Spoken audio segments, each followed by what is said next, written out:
أعوذ بالله من الشيطان الرجيم. بسم الله الرحمن الرحيم.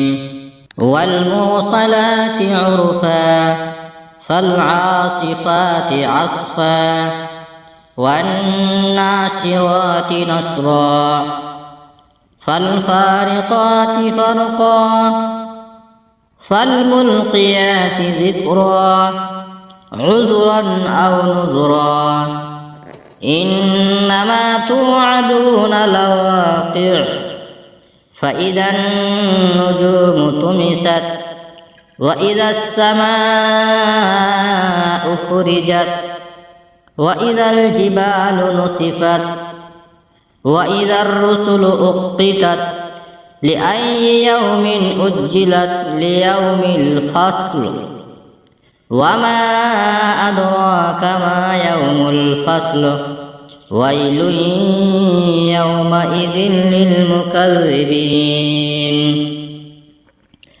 ألم نهلك الأولين ثم نتبعهم الآخرين كذلك نفعل بالمجرمين. ويل يومئذ للمكذبين.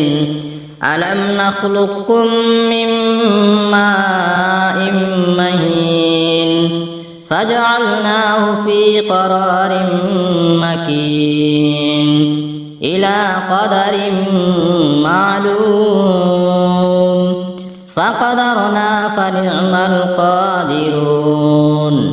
ويل يومئذ للمكذبين. ألم نجعل الأرض كفاتا أحياء وأمواتا وجعلنا فيها رواسي شامخات وأسقيناكم ماء فراتا.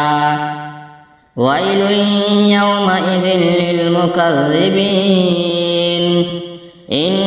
انطلقوا إلى ما كنتم به تكذبون. انطلقوا إلى ظل ذي ثلاث شعب لا ظليل ولا يغني من اللهب إنها ترمي بشرر كالقصر كأنه جمالة صفر. ويل يومئذ للمكذبين.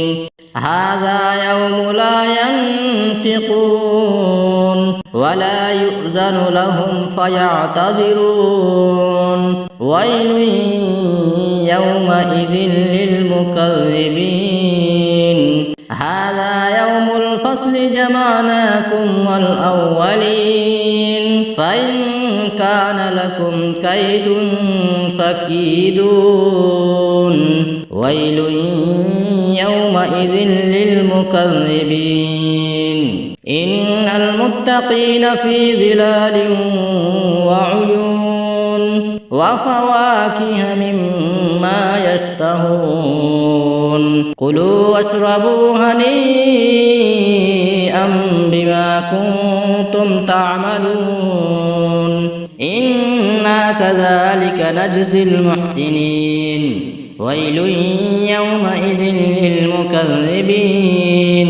كلوا وتمتعوا قليلا إنكم مجرمون. ويل يومئذ للمكذبين. وإذا قيل لهم اركعوا لا يركعون.